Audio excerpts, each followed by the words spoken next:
a significantly stronger average through the Japan Cup so far.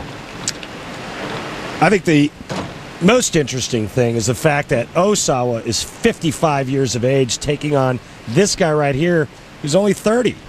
Quarter of a century separating these two. And you see it in their styles. Wolfe, the power. Ohsawa, the finesse, the placement. Here's Wolfe, second frame.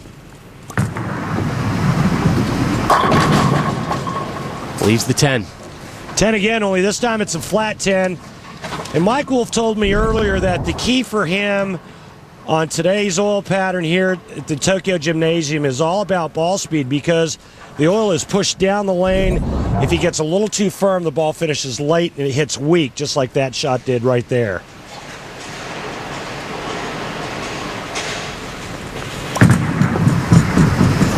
Straighten that wrist out just fine there. Back-to-back spares for Wolfe.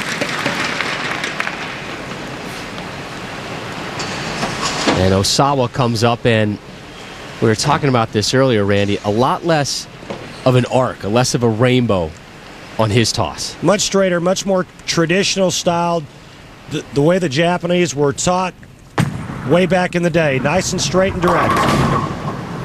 Gets a little help there and bumps that one down, and leaves the 4-pin standing. Almost leaves the 4-9, gets a nice break of pin kicking that 9-pin out. Now notice that he switches to a different bowling ball for his spares. He prefers to go to a plastic ball, something that doesn't grip the lane, to throw it straight at the 4-pin. All over it. Situational substituting in bowling. I like it. Take a look at how Ohsawa got here, and boy, he had to knock off some big names. Yeah, in Japan they call him the Shiba Kariki. That's Japanese for lawnmower. I like it. Because he mowed some boys this week. 26-time champ Norm Duke went down. Also took care of all-time Denny's PBA Tour title leader Walter Ray Williams Jr. in the round of 32, and he's earned his spot here. That's for sure, Randy. Yeah, no gimmies for him. He went undefeated. He beat two of the greatest the game has ever seen. Again, staring down the 4-pin. He left it standing in the second frame. And again, he's all over it. Spare, spare, spare for Ohsawa. Wolfe up for his third frame. Up by 1. Originally, Wolfe was not even supposed to be in Japan for this tournament. Jack Jurek dropped out, spot opened up. Wolfe, one of 4 invited, but had to pay his own way here.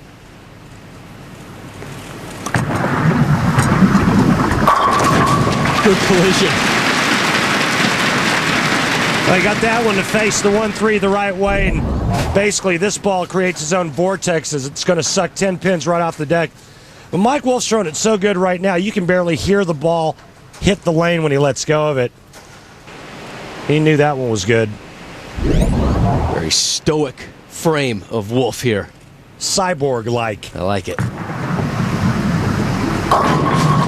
Not as good this time. And again, Rob, that's the issue that we were talking about earlier with ball speed.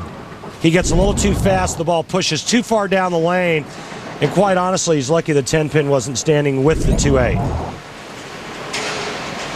2-8 for the spare. Bends it in. Gets them both. Time now for the Lumber Liquidators. Know the wood, and the wood is a little different here in Japan. Well, we have a special Japan Cup oil pattern. It's 42 feet in length, but a boatload of oil at the second arrow. And talking with Chris Barnes, he called this the Abe Lincoln pattern, or the top hat pattern. And I think that's why we see so many Asians on this telecast, because they're able to go down and in, kind of like that. Home lane advantage.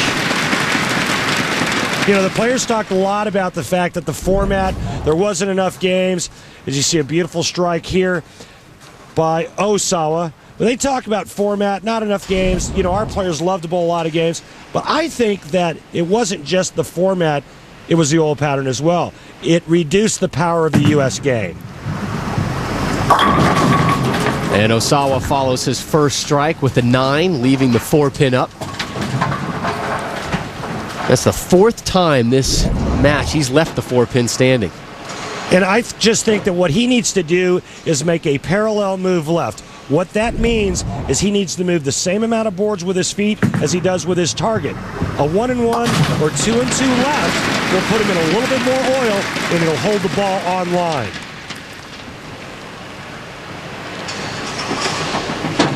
Now Wolfe with a 1-pin lead here in the 5th.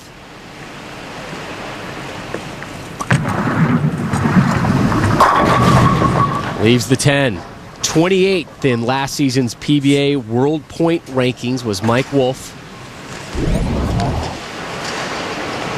Another beautiful shot, another ringing 10 on that right lane. Mike Wolfe has to somehow dial in his speed and his angle to start increasing his pin carry in order to win this match. He's left that 10-pin standing 3 times through 5 frames, able to clean him up all 3 times. And again, we're even. Let's see what kind of adjustment Mike makes on this left lane. Again, real speed sensitive. And when the adrenaline's flowing and your heart is just thumping, it's really hard to control your ball speed. He needs to gear down, take a deep breath, and really finesse a shot here.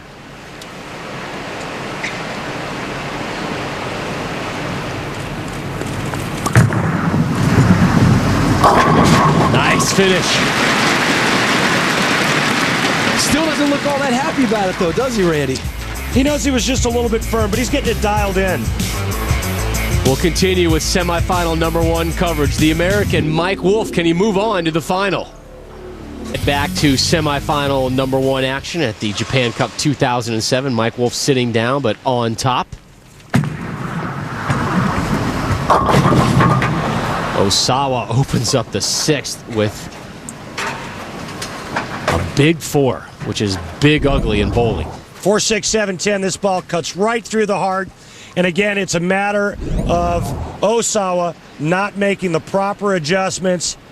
He needs to, again, make a parallel move left as he tries to convert the big 4. Not a chance. Too far to the right, playing in too much friction. That's why that ball will not hold its line to the pocket. He makes a slight move left. He'll find more oil, and that oil will keep the ball from going high. Now let's remember that 6th frame, a big one for Wolfe. Ohsawa really hurting his chances. How will he respond in the 7th?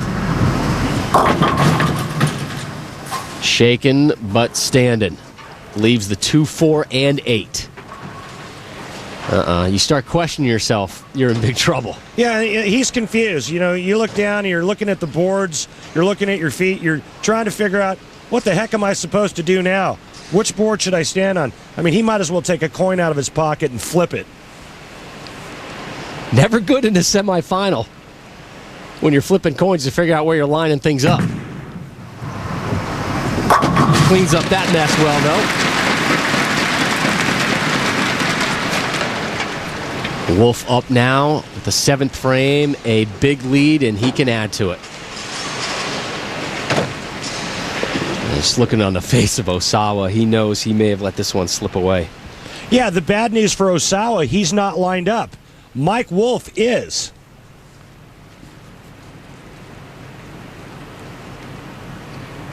Looking for a double. This would be his 3rd strike of the game. Got it. And that's nasty, too. When the 6 goes to the sidewall and cuts the 10 in half, that's a real good sign when you're a professional. Watch the 6 behave properly. This is your best friend next to a trip 4. That's a double. And again, Mike Wolfe lined up and ready to put a whooping on Ohsawa. Looking for a 3-bagger. Yeah!